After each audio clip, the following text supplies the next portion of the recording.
আসসালামু আলাইকুম। আজকে আমি বানিয়েছি ঘরোয়া উপকরণে রুই মাছের কোফতা। এর জন্য রুই মাছ হালকা ভেজে কাটা ছাড়িয়ে নিয়েছি। সাথে আলু সেদ্ধ, পেঁয়াজ বেরেস্তা, ভাজা শুকনা ঝাল, কাঁচামরিচ কুচি, গরম মশলা গুঁড়া ও ভাজা জিরার গুঁড়া একসাথে মাখিয়ে নিয়েছি। বাইন্ডিংয়ের জন্য সামান্য চালের গুঁড়া নিয়েছি। এগুলোও ভালো করে মাখিয়ে গোল গোল বল শেপ দিয়ে নিতে হবে। এবার এগুলো গরম তেলে লাল করে ভেজে নিতে হবে। গ্রেভির জন্য একটি মশলা রেডি করেছি। মশলাতে ছিল জিরা, 2টা এলাচ, পেঁয়াজ, রসুন, আদা। পেঁয়াজের পরিমাণ এখানে বেশি দিতে হবে, গ্রেভিটা তাহলে একটু ঘন হবে।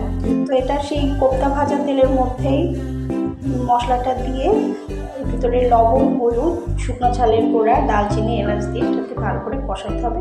এর মধ্যে একটু টক দই দিয়েছি 2 চামচ, যেটা আগে থেকে একটু ফাটিয়ে রেখেছিলাম। তো এটা দিয়ে সামান্য একটু পানি দিয়ে এটা কষাতে হবে। কষানোটা ভালো হতে হবে যাতে কাঁচা গন্ধ না থাকে। তো যখন তেল ছেড়ে দিবে তখন আমরা ঝোলের পানি দিয়ে দিব। পানিটা টকবক করে ফুটে আসলে এর ভিতরে কোফতাগুলো ছেড়ে দিব। এই পর্যায়ে কিন্তু চামচ দিয়ে নাড়াচাড়া করা যাবে না, ভেঙে যেতে পারে।